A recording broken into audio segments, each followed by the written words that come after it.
Hi అండి, welcome back to happy recipes. నేను మీ స్వప్నని. ఈరోజు వీడియోలో పిల్లలకు ఒక మంచి స్నాక్ రెసిపీ చూపిస్తున్నానండి. ఎలాగో స్కూల్ స్టార్ట్ అయిపోయాయి కాబట్టి ఈవినింగ్ రాగానే ఇవ్వడానికి, అలాగే స్కూల్కి స్నాక్స్ లాగా పెట్టడానికి 15 నుంచి 20 రోజుల వరకు స్టోర్ ఉండే ఒక మంచి స్నాక్ రెసిపీ చూపిస్తున్నాను. అది కూడా హెల్తీగా చేసుకోవచ్చండి. రిబ్బన్ పకోడా చాలా సింపుల్గా అయిపోతుంది. టేస్ట్ అయితే అద్భుతంగా ఉంటుంది. అన్నీ ఇంట్లో ఉన్న వాటితోనే క్రిస్పీగా వస్తాయి.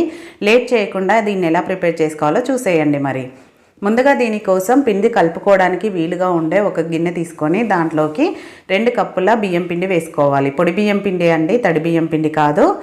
ఇలా 2 కప్పుల బియ్యం పిండి వేసుకొని దానికి 3/4 కప్పు శనగపిండి వేసుకుంటున్నాను. మీరు కావాలంటే ఈక్వల్గా కూడా తీసుకోవచ్చండి, కానీ శనగపిండి కొంచెం తక్కువ తిని బియ్యం పిండి ఎక్కువ తినడమే బెటర్ కదా పిల్లలకైనా డైజెషన్కి. కాబట్టి ఇలా వేసుకుంటే పర్ఫెక్ట్గా వస్తాయి. ఇప్పుడు ఈ 2 బాగా కలిసేలాగా కలుపుకోవాలి. కలుపుకున్నాక నెక్స్ట్ ఒక 2 టీ స్పూన్ల పిండిని మిక్సీ జార్లోకి వేసుకోవాలి. ఇలా జార్లోకి వేసుకున్నాక దీంట్లోకి 1 టేబుల్ స్పూను వాము వేసుకోవాలి.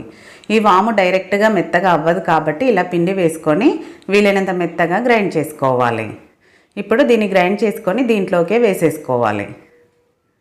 ఇలా వేసుకున్నాక నెక్స్ట్ దీంట్లోకి కొద్దిగా పసుపు, అలాగే మీరు తినే కారాన్ని బట్టి, పిల్లలకు తినేదాన్ని బట్టి కారం వేసుకోండి. రుచికి సరిపడా ఉప్పు వేసుకొని నేను దీంట్లోకి మెయిన్గా చియా సీడ్స్ వేస్తున్నానండి. మీ దగ్గర ఉంటే వేసుకోండి, లేదంటే నువ్వులైనా వేసుకోవచ్చు.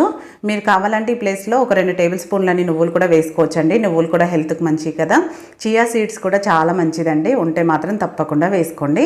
ఇవన్నీ కలిసేలాగా బాగా కలుపుకున్నాక దీంట్లోకి ఒక 2-3 టేబుల్ స్పూన్ల వేడి ఆయిల్ వేసుకోవాలి.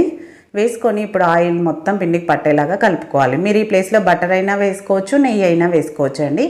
ఇవి మనకు క్రిస్పీగా రావాలి అంటే ఇలా వేసుకోవడం వల్ల ఎక్స్ట్రా క్రిస్పీనెస్తో ఉంటాయన్నమాట. ఇప్పుడు ఆయిల్ అంతా పిండికి పట్టించాక పిండి మనం ఇలా ముద్ద కడితే ముద్దలాగా అవ్వాలి. మీకు ఒకవేళ ఇలా కాలేదనుకోండి, ఇంకొక టేబుల్ స్పూన్ ఆయిల్ వేయండి. ఇప్పుడు పర్ఫెక్ట్గా రెడీ అయిపోయింది పిండి కాబట్టి దీంట్లోకి కొంచెంగా వాటర్ పోసుకొని మనం చపాతీ ముద్ద ఎలా అయితే తడుపుకుంటామో ఆ విధంగా తడుపుకోవాలి. దానికంటే కూడా కొంచెం గట్టిగా తడుపుకున్నా పర్వాలేదు. మీరు ఒత్తుకునే దాన్ని బట్టి తడుపుకోండి, కానీ లూజుగా మాత్రం అస్సలు తడిపోద్దండి. ఇంతకంటే లూజు అస్సలు చేయొద్దు పిండిని. ఇలా బాగా కలుపుకున్నాక ఇప్పుడు దీనిపైన మూత పెట్టేద్దాము.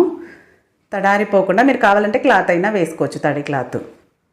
ఇప్పుడు అది ప్రిపేర్ చేసుకోవడానికి మురుకుల మిషన్ ఉంటుంది కదండి, దాంట్లో ఇలా రిబ్బన్ పకోడీ చేసుకునేది ఉంటుంది కదా, అది ఫిట్ చేసుకున్నాను. ఫిట్ చేసుకొని దాంట్లోకి ఆయిల్ వేసుకోవాలి. ఇలా పిండి అనేది అంటుకోకుండా ఉండడం కోసం ఇలా ఆయిల్ కంప్లీట్గా అప్లై చేసుకోవాలి.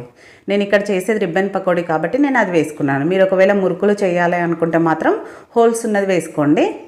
ఇప్పుడు దీంట్లోకి ఎంతైతే పిండి పడుతుందో అంత ముద్ద తీసుకోవాలి. తీసుకొని ఈ విధంగా పొడుగ్గా అనుకోవాలి. అనుకొని ఇప్పుడు దాంట్లోకి పెట్టేసుకోవాలి.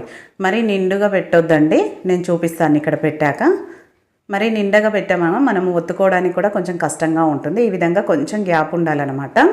ఇలా వీడియోలో చూపిస్తున్నట్టు ఇలా పిండి పెట్టేసుకున్నాక ఇప్పుడు మిగతా పిండి తడారిపోకుండా నేనైతే ఇక్కడ క్యాప్ పెడుతున్నానండి. మీరు కావాలంటే క్లాత్ అయినా వేసుకోవచ్చు. ఇప్పుడు దీనిపైన మిషన్ని ఈ విధంగా ఫిట్ చేసుకోవాలి. మీరు ఇలా చేశారనుకోండి ఈజీగా చేయగలుగుతారు దీంతో. లేదంటే మురుకుల మిషన్ చేయితో ప్రెస్ చేసేదైతే కొంచెం కష్టంగా వస్తుంది.